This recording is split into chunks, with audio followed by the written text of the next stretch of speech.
You want to know why small businesses stay small. It's not the market, it's not the product, it's you, the founder. If you're a business owner doing 20 to 50K a month, there's someone in your industry, your city, with the same opportunity as you doing 100K a month. And guess what? They're not smarter, they're not more talented, they're not spending their day on their hands and knees cleaning their own shop, or sitting in traffic or replying to emails that a $5 an hour VA could handle and manage. That's not saving money, that's choosing to stay small. Your revenue comes from a handful of revenue generating actions: closing deals, building relationship, making strategic decisions. One phone call could be worth $5,000. One new client could be worth $60,000 even over a year. But you'll never make that call if your hands are full doing work that someone else could be doing for $5, $6, $7 an hour. And before you say I can't afford to hire people, that's the exact thinking that is keeping you stuck. I've built multiple businesses that run without me. I've worked 24-hour days almost to get there, and now I'm building the next one. And I'm going to show you exactly how the 3 levels of hiring that changed everything. First inside my business, then inside my personal life. And there's one hire at the end that I'm making right now because I can see where the business is heading. And most founders are going to be too late. Stop being an unpaid employee. Here's why you're the one stuck at 20K. You started a business to escape the 9 to 5, to have freedom, to build something on your own. And now you work more hours than you ever did in a job. But it's not the hours that are the problem. It's what you're spending them on. You wanted to be your own boss, but now that you're a worse boss to yourself than any other boss you've ever had before. You're not a business owner. You're the most overworked employee in your own company, and you don't even pay yourself properly for it. If you took the best person on your team, your A player, the one who closes deals, who brings in the revenue, who actually moves the business forward, and you filled their entire schedule with admin, bookkeeping, customer service, scheduling, day-to-day operations, tasks they're completely overqualified for, you never let them get to the work where their skills actually shine. How long would you expect that person to stay at your company? Not very long, right? But that's exactly what you're doing to yourself every single day, and you've got yourself answering customer inquiries, updating spreadsheets for $5 an hour. Meanwhile, work that only you can do, selling, strategy, deals, building relationships, gets done at 9 p.m. when you're exhausted and making your worst decisions. And I know what you're thinking. Nobody can do it as well as me. But think about it. You're not giving that task 100% because of your attention. You're giving it 5% between 10 other things. You're stretched. Someone who's 80% as skilled as you can give that task 100% of their focus, and is going to do a better job than you ever did. You're not replacing yourself with someone worse. You're replacing your distracted 5% with someone's focused 100%. And that's an upgrade. So the first thing you need to do before anything else is look at every task in your business and ask, does this require me specifically? If the answer is no, it needs to leave your plate.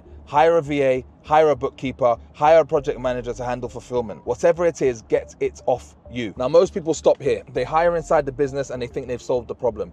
But you haven't, because you freed up the A player at work and then you send them home to mop floors, cook dinner, and sit in traffic for 2 hours. You're still wasting your most valuable person, just in a different building. There's a loop that every successful entrepreneur understands. You trade time for skills, skills for money, money for more time, then repeat. That's the flywheel. But the flywheel only works if you actually get your time back. Not just at the office, but everywhere. I know all of this because I was exactly where you are. I was somebody that when I got a call from a guest late at night, I was there, going to pick up heaters, going to fix boilers myself. And that was a time in my business where I was making money, but I was going around in circles. I was working hard. There were times when I was waking up 4 or 5 a.m. and I was taking pictures of contractor vans. Then I was marketing directly to myself. I was running multiple units solo, parking the car, answering guest inquiries. It just didn't make sense. Every booking, every property, I was making the calls. Yes, I was making money, but I was a slave to that money. That was the moment for me when every single thing changed. And I started thinking about myself as a CEO, a real one. Do you think Elon Musk cooks his own food? Do you think he's there selling Teslas? Do you think the CEO of Nike is doing his own laundry? Do you think any founder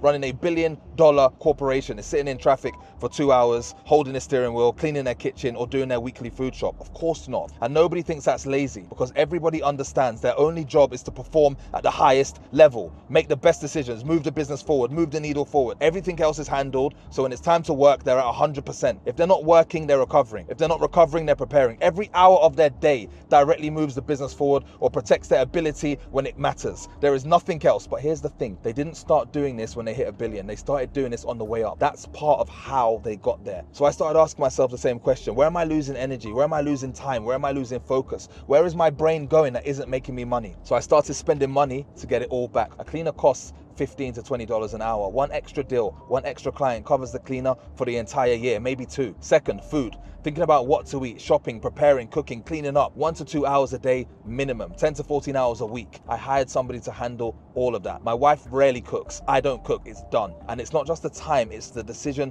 fatigue. That's 10 hours a week of your best thinking gone on what to have for dinner, what to have for breakfast, what to have for lunch. Third, a nanny. It sounds uncomfortable, but I'm more present with my kids now than I would be without one. The nanny handles the logistics. I handle being a dad. It's 3 p.m. on a Tuesday. My meeting ends and then I can go and be fully present. And then a driver. And this is one that sounds the most ridiculous, but think about it. What are you actually producing when you're driving? Nothing. You're your business's most valuable asset, staring at brake lights. But in the back seat, I'm on WhatsApp, I'm closing deals, I'm filming this video right now. And then I apply the same lens to everything. Massages, a recovery tool, personal trainer, performance maintenance, sleep quality, nutrition. Anything that gives me more energy, more clarity, more capacity to perform, I spend money on it. It all comes down to this. Where are you losing your time? Where are you losing your energy? Where could you be sharper, more rested, more focused? Spend your money there. Because if you're not working on your business, you should be recovering. So that when you are working, you're at your absolute best. Not making $1 million decisions on 3 hours of real focus because you spent your morning on school runs and dishes. And I'll tell you what this looks like in practice. I've built businesses that generate more revenue now than when I was working 12-hour days doing everything myself. That's not despite working less, it's because of it. Because the hours I do spend on the business, I'm fully locked in. I'm not running on fumes. I built the systems first, that's how I earned it. Now, everything that I've talked about so far is about getting stuff off your plate. But there's one hire that doesn't just free up your time, it actually makes you money while you sleep. And the single highest leverage hire a founder can make right now in 2026 is a head of content. Not somebody that runs your ads, not a social media manager who posts quotes on your Instagram, someone whose job is to build your personal brand, to document what you're already doing and turn it into a content machine that puts you in front of thousands of people and potential clients every single week for free. And I don't say this lightly. In 2025, PayPal hired someone full-time just to build their CEO's personal brand. They called the role head of CEO content, $250,000 a year. That's how important this is becoming. Don't fall behind. The biggest companies in the world are realizing that they can't afford to be faceless anymore. So if you're a business owner doing 20, 30, 50K a month and you have zero presence online, zero content presence, think about the leverage you're missing. I've seen this firsthand with my coaching clients. One of them, Shemaine, she runs a Caribbean takeaway. She had a very, very limited social media presence when we started. We placed a content person in her business, someone who comes in once a week, films, creates content, handles distribution. She went from 1 to 4K followers in a matter of weeks, from struggling to her highest revenue month ever of over 60K. People walking into her shop saying, I recognize you from TikTok. You're the girl from TikTok. That's not because we got her better at making food. The food was already great. She was just more visible. People found out she existed. If you're not visible, you're invisible. Best known beats best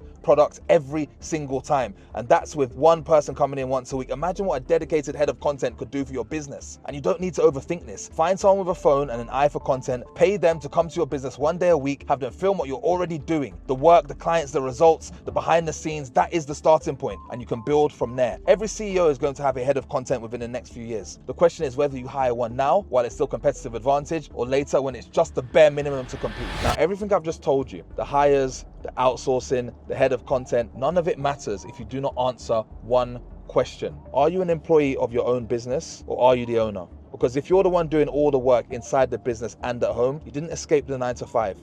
You just built your own version of it. Except this one has no salary, no holidays, and nobody to hand your notice into. The whole point of building a business is the freedom. But most founders build a business and they fill every hour with tasks that don't generate revenue, don't require their specific skill set, and could be done by someone else for a fraction of what their time is worth. You should not be working in your business. You should be working on it. Looking at it from the outside, focused on the things that only you can do. Everything else should be handled, and with people in place who are making you money that you wouldn't have had without them. That's how you 10x your business while working half of the hours. Poor people are proud of how much they do. Rich people are proud of how little they have to do because of how much leverage they've built, not because of how much menial work they can cram into their day. And I say this with love. If you're doing everything yourself, you shouldn't be proud of that. That's not discipline. That's the thing that's keeping you stuck. Stop doing everything yourself. Stop being proud of it and start building the leverage that actually grows your business.